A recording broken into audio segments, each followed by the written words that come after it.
5 जुलाई को GS Shetty grand central hall, Mulund में Ekta the power of youth and unity NGO और मगध फाउंडेशन की ओर से संपूर्ण भारत सुरक्षा मंच पहल के तहत निशुल्क छाता वितरण और सेमिनार का आयोजन किया गया, जो विशेष रूप से मानसून के मौसम में वरिष्ठ नागरिकों के लिए आयोजित किया जाता है, जहां बड़ी संख्या में लोग मौजूद रहे।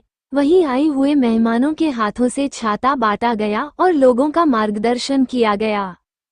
इस मौके पर मुंबई कांग्रेस अध्यक्ष वर्षा ताई गायकवाड़, M जितेंद्र, KN त्रिपाठी, संस्थापक और अध्यक्ष एकता NGO व प्रवक्ता महाराष्ट्र प्रदेश कांग्रेस कमेटी के राकेश शंकर शेट्टी सहित कई मान्यवर उपस्थित रहे। धन्यवाद द्यायचे राकेश शेट्टी साहेबांना की इलेक्शन संपलं की माणसं विसरून जातात, लोक गायब होत जातात, पण इलेक्शन हारो किंवा जीतो राकेश शेट्टीजी तुमच्या सेवेसाठी तत्पर आहे। त्याबद्दल मला वाटतं त्यांचं अभिनंदन करते, कारण मला माहिती आहे की इलेक्शन संपलं आता 4-5 महिने झालेले आहेत। खरं तर लोक नंतर 5 वर्ष दिसत नाही, 5 वर्ष असताना 1 वर्षापूर्वी येतात आणि मग कार्यक्रम घेतात। हा आमचा अनुभव आहे राजकारणामधला। पण सातत्याने मुलुंडकरांनी मला जो आशीर्वाद दिला आणि मला जे 46,000 मतदान केलेले त्या सेवेला मी त्यांच्या तत्परतेची भूमिका।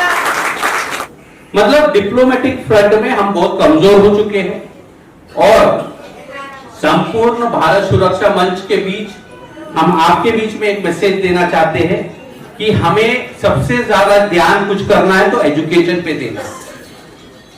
ये हेट्रेड का जो पॉलिटिक्स है, हिंदू मुस्लिम का है, जात के नाम पे, धर्म के नाम पे जो भारतीय जनता पार्टी कर रही है, अभी भी आपने 1-2 दिन में देखा है, जो भी कराया है ये भारतीय जनता पार्टी ने कराया है।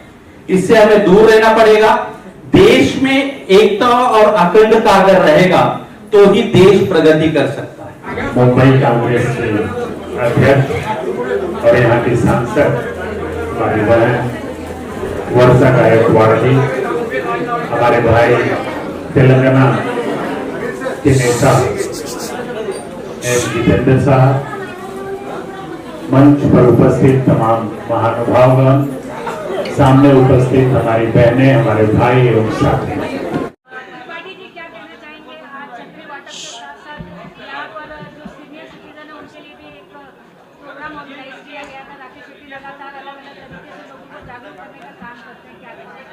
आज से संपूर्ण भारत सुरक्षा मंच, जिसके राष्ट्रीय प्रमुख राकेश शंकर शेट्टी जी हैं, इन्होंने मुंबई से आज से प्रारंभ किया है इसके सेमिनार्स और मीटिंग्स को। यह पूरे भारत के सभी राज्यों में, सभी केंद्र शासित राज्यों में, सभी जगहों पर इसका सम्मेलन और सेमिनार अब आज से प्रारंभ होगा। हर 15 दिन 1 महीने पे किसी न किसी राज्य में उसका सेमिनार और सम्मेलन चलेगा, जिसमें लोगों को हम जागरूक करेंगे कि भारत के सामने कौन कौन सी परेशानियां खड़ी हैं, कौन कौन से समस्याएं खड़ी हैं जो देश की सुरक्षा को खतरे में डाल सकती हैं, और उन समस्याओं का समाधान कैसे है, और वो भारत को एकजुट और सशक्त रख करके इसकी संप्रभुता को कैसे हम बचा के रख सकते हैं। इन विषयों पर हम लोग पूर्णतः बात करेंगे और जनता को जागरूक करेंगे। देश के हर राज्यों में जाएंगे, हर जगह पर हम लोग इस पर बात करेंगे।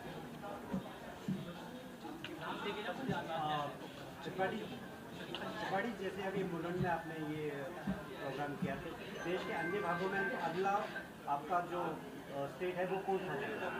नहीं, आगे अहमदाबाद में होगा, हैदराबाद में होगा, रांची में होगा, तमिलनाडु में होगा, चेन्नई में होगा।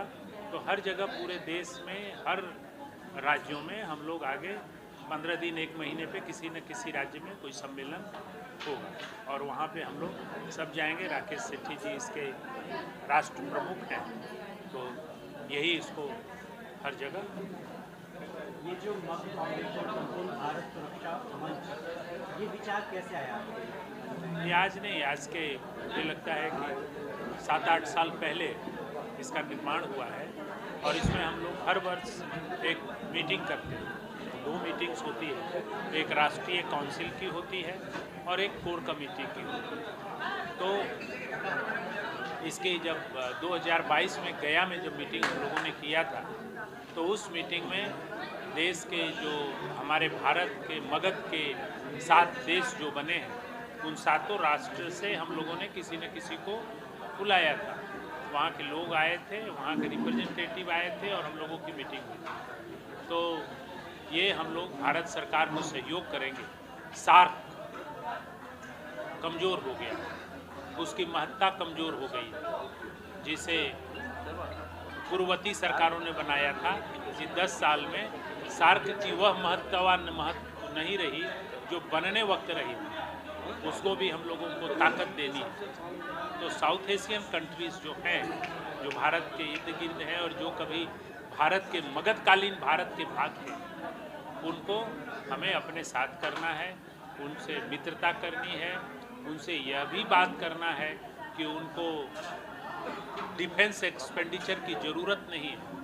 भारत उनका भाई है, उनके साथ खड़ा है, उनकी संप्रभुता की रक्षा के लिए।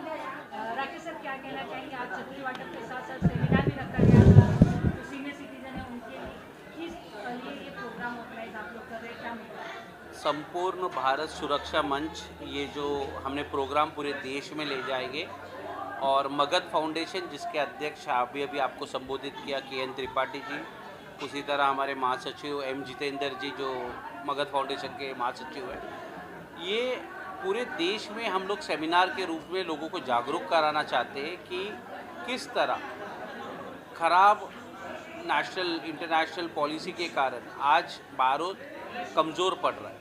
आपने देखा होगा युद्ध के समय 5 देश हमारे पीछे नहीं खड़े थे। पाकिस्तान जैसे जो आतंकवादी वहाँ पे पैदा करते हैं, ऐसे देश पे के पीछे 10-10 देश खड़े थे। मतलब हमारा जो फॉरेन पॉलिसी है ये बहुत बड़ा चूक है। इसलिए देश के प्रधानमंत्री को विपक्ष के खासदारों को भेजना पड़ा, और पिछले 11 साल में जो आपने 3000 करोड़ रुपया खर्चा किया है और विदेश में इतने घूम रहे, आज भी प्रधानमंत्री देश में नहीं है, कोई छोटा सा देश जिसको हम जानते नहीं वहाँ पे है।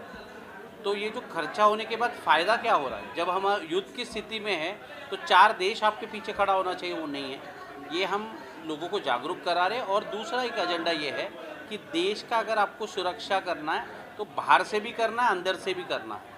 यहाँ पे जो ताकतवर ताकतें हैं जो पॉलिटिक्स के लिए लोगों को धर्म के नाम पे, जात के नाम पे, भाषा के नाम पे बांटने का कोशिश कर रहा है, उसके विरुद्ध भी लोगों को जागरूक होना पड़ेगा।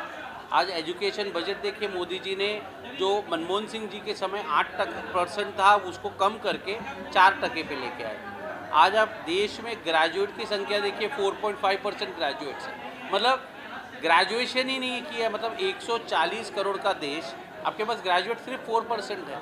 मतलब ये आप देखिए देश किधर जा रहा है। तो ये लोगों को बताना पड़ेगा। आज जो मीडिया है, जो गोदी मीडिया है, वो सिर्फ प्रधानमंत्री जी की वाह कर रही है, उनके पॉलिसी की सराहना कर रही है। मगर हम जो है, मगध फाउंडेशन हो, संपूर्ण भारत सुरक्षा मंच हो, हम जो सच्चाई है वो लोगों के बीच में बताने। बीएमसी चुनाव भी आपने बताया, लोग अलग-अलग मुद्दा लेकर लोगों के बीच में जा रहे हैं, तो आप किस तरीके से अवेयर करना चाहेंगे? देखिए, आप जैसे जानते हैं कि कांग्रेस